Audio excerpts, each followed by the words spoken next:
Hello and welcome to our broadcast. I'm Craig Carlsen. We'll begin tonight with the Iowa Western men in Game 2 of a best-of-3 Region 11 final series. The Reavers 0-3 on the season against number 7 Indian Hills, but 2 of those losses by 6 points or fewer. Facing elimination, Iowa Western with home court advantage on March 7th. Fans packed into Canesville Arena for the big showdown, and the Reavers getting the large crowd into it early. Xavier Munford gives IW the 4-2 lead. Warriors down 14-11 before they start to do some work. Dustin Hogue connects for 3. His teammate Gary Ross does too. And next possession, Indian Hills caps a 17-6 run. They're up 28-20. But then Antonio Levy just starts going off. Splash. Then try for 3 more. Money. Number 11 just hits a different level. Dude grabs 11 of his 15 points in a 14-2 run. Reavers up 34-30. The slugfest continues though. Gary Riggs with the counterpunch. It's 34-33. Moments later, Roderick Bobbitt hits the unbelievable circus shot, count it, and 1. And Hills caps the first half with 15 unanswered. They're up 45-34 at the break. That gap widened early in the second. Brandon Spearman makes it 55-39. But down by 16, the Reavers with a final push led by Xavier Munford. He caps a 9-0 run here. Iowa Western down 48-55. The slow climb back continues. Can't see him? See that. Part of Munford's game high 24. And then Devin Brooks caps a 22-8 run. Reavers down just 2, 61-63. Home crowd sent into a frenzy. But down 68-66, Ricks hits the 3 plus 1, and the 4-point play hurts badly. Hills with another strong close to a half, this time a 19-4 run to end the game. With 5 in double figures, the 7th-ranked Warriors win 87-70 to advance to the district championship against 11th-ranked North Dakota State College of Science.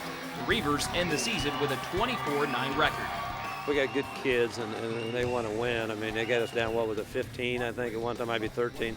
Cut it all the way down, had a chance to tie it with about 6-7 minutes to go. And, you know, a lot of teams just would go away, you know, just give it up. But they didn't. They got big hearts, and they just kept competing and competing. And I still thought we were going to win. And obviously, when it got to 13 or 14, I knew it wasn't going to happen. But I thought we were going to win that thing all the way through. And our kids gave the best effort they could, just didn't quite work out. Don't change it. After the break, we'll announce our 2012 All-City basketball teams. Sure, you've heard the names before, but we might just surprise you with a few picks. We'll be right back. What does the future hold for you? I can learn. I can lead. I can play. I can grow. Put yourself in a great place. Iowa Western. Classes are forming now in more than 80 areas of study. Learn more, a lot more at iwcc.edu. I can succeed. Whether you're a weekend warrior or on an organized sports team, however you play, you risk injury. At Flex Physical Therapy and Sports Medicine, we specialize in the prevention, recognition, treatment, and rehab of orthopedic and sports injuries. We have 30 combined years of experience, making us Southwest Iowa's leading physical therapy clinic.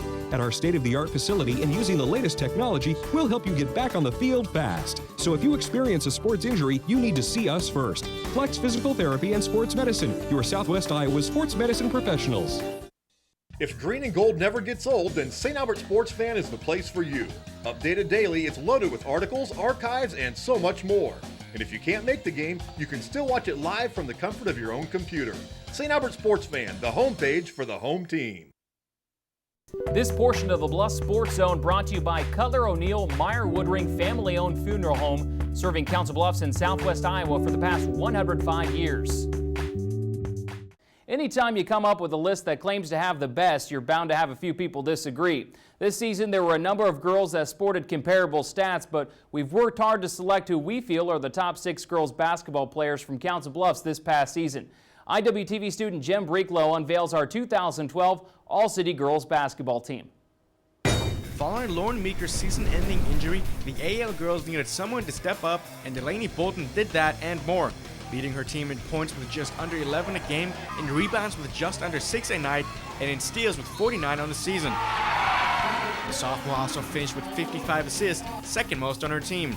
AL's Jasmine Flynn also gets the nod. The 6'1 senior dominated the painted area, averaging just under 9 points a game, while pulling the second most rebounds on her team with 5 a night. The girl went beast mode when it came to defense, leading the city with an incredible 36 blocks on the season, 14th most in 4A.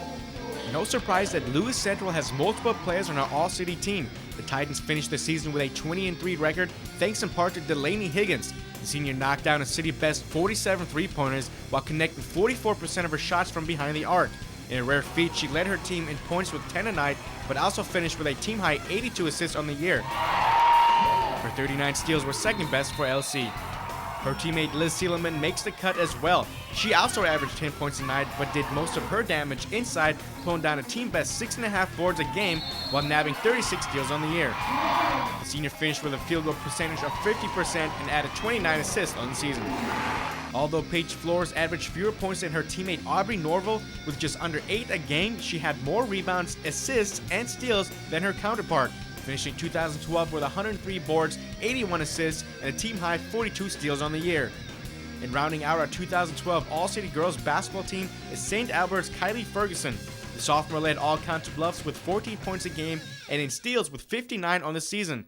She also led the city in rebounds with over 7.5 a night, and with 2 more years ahead of her, Ferguson has already made a very strong name for herself. Despite the Abe Lincoln and TJ guys fighting through tough seasons, plenty of solid play was seen this past basketball season throughout all of Council Bluffs. And like the girls, certainly there are some deserving guys that narrowly missed the cut, but we've compiled a list of the top 6 boys basketball players from this past season. Here's our 2012 All-City boys basketball team. Our 2012 All-City boys basketball team starts with Abraham Lincoln's Sean Smith. Smith was one of few bright spots for the Lynx this season. The junior was a top scorer on a team that finished with just 1 win on the year. But despite the struggles, he still snagged 85 rebounds and averaged just under 8 points a game. Over at TJ, Wyatt Fallett led the Yellow Jackets with 105 made field goals, averaging 14 points a game and 5.5 rebounds a contest. He finished his final season at Thomas Jefferson, leading the team with 283 points while shooting 38% from the floor. Lewis Central has a pair of players that made our All-City cut. The first, Josiah Shepard, another senior who made the best of his final year, grabbing 134 rebounds and 43 steals. He averaged 14 points a game and his 52 made three-pointers bested anyone in the city. His teammate Alex Reed was a rebound machine. The junior pulled down a team-high 134 boards on the year while shooting a very solid 51% from the field. Reed averaged over 13 points a night, helping the Titans to the sub-state final. Reed will enter his senior season as the third best scorer in the city in 2012. St. Albert made their third trip to state in 4 seasons, and here are a couple of reasons it happened. Senior Connor Thomas was a huge force for the Falcons offense. He led the city with 15 points a game, 129 field goals, and was good 39% of the time from behind the arc. On defense, the senior made his presence known with 6 blocks, 49 steals, and 69 rebounds. The youngest player on our 2012 team is Tucker Colgett. The sophomore narrowly beats out his older brother for the spot on our team, mainly due to his ability to distribute the ball as he finished the season with a city-best 88 assists and 68 steals. Colgett averaged 9.7 points a game and will be a valuable weapon for the Falcons in the coming years. When we return, the Iowa Western women looking to take a trip to Salina, Kansas in the national tournament for the first time since 2002. With some stiff competition waiting in the region tournament, highlights from Jefferson City, Missouri on the other side. No team covers Southwest Iowa sports like the team at Jenny Edmondson Sports Medicine. For nearly 25 years, Jenny Ed Sports Med's certified athletic trainers have cared for thousands of area athletes and their schools. And our partnering physicians at Nebraska Orthopedics help ensure you're taken care of from diagnosis through rehab. If you need to be seen now, come by our Saturday morning walk-in clinic. It's open all fall from 8 to 9:30 a.m. Jenny Edmondson Sports Medicine.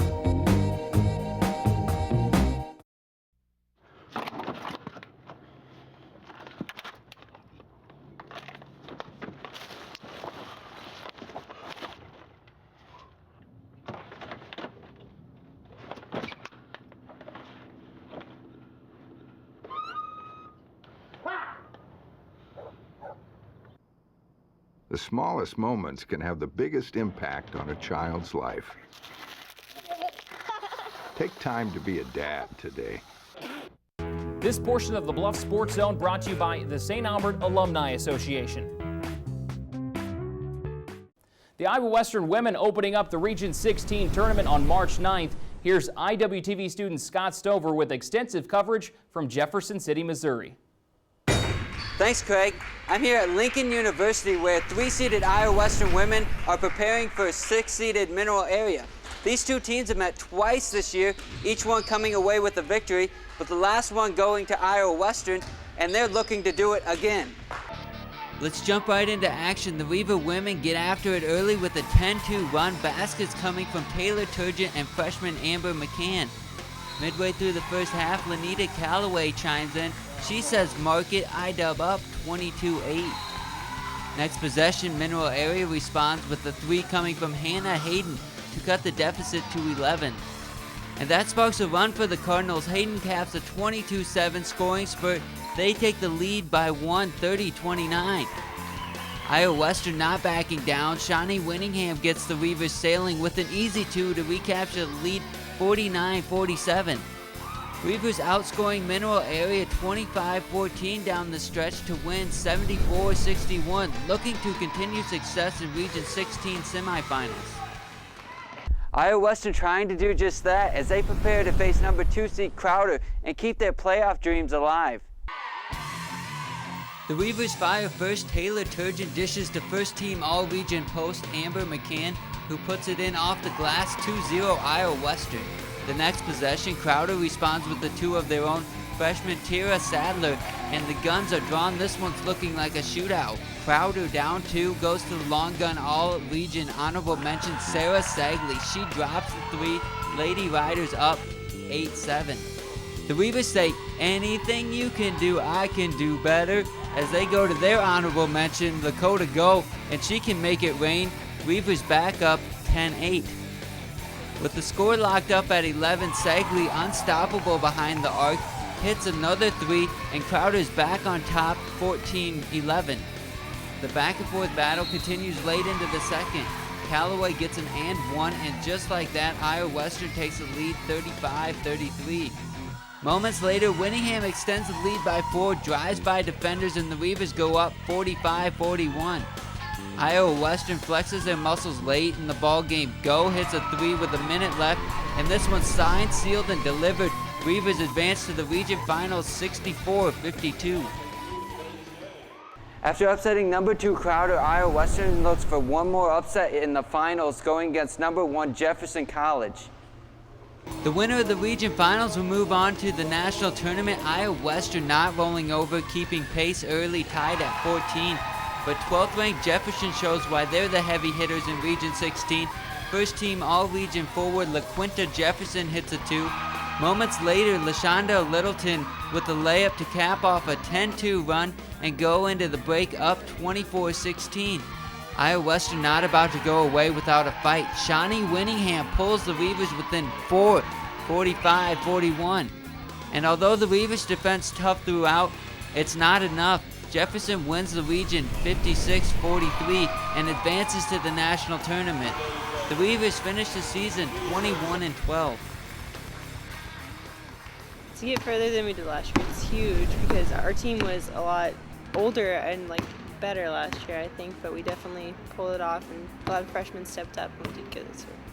I knew it was going to be difficult, it wasn't going to be easy, and I know that last year that they were ranked number 3, so I knew that we had to just work hard and play our best. If you told me back in October when practice first started that we would make it to the region final, I would have said you were crazy.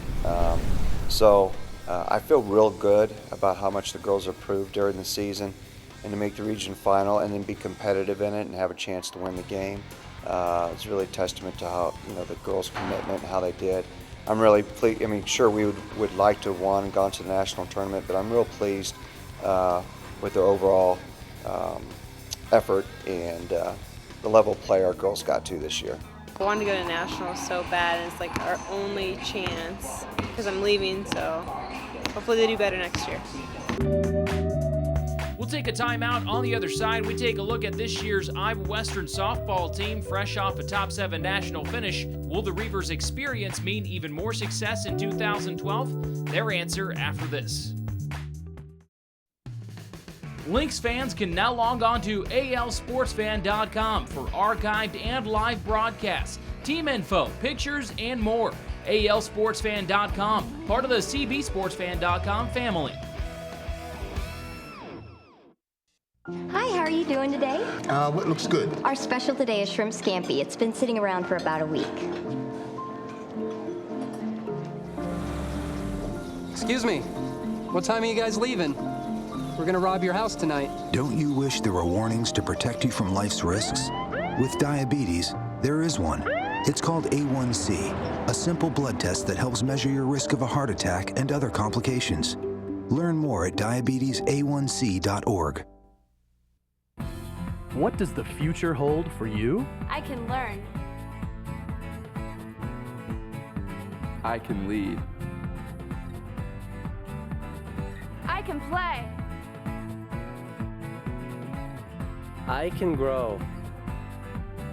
Put yourself in a great place. Iowa Western. Classes are forming now in more than 80 areas of study. Learn more, a lot more at IWCC.edu. I can succeed.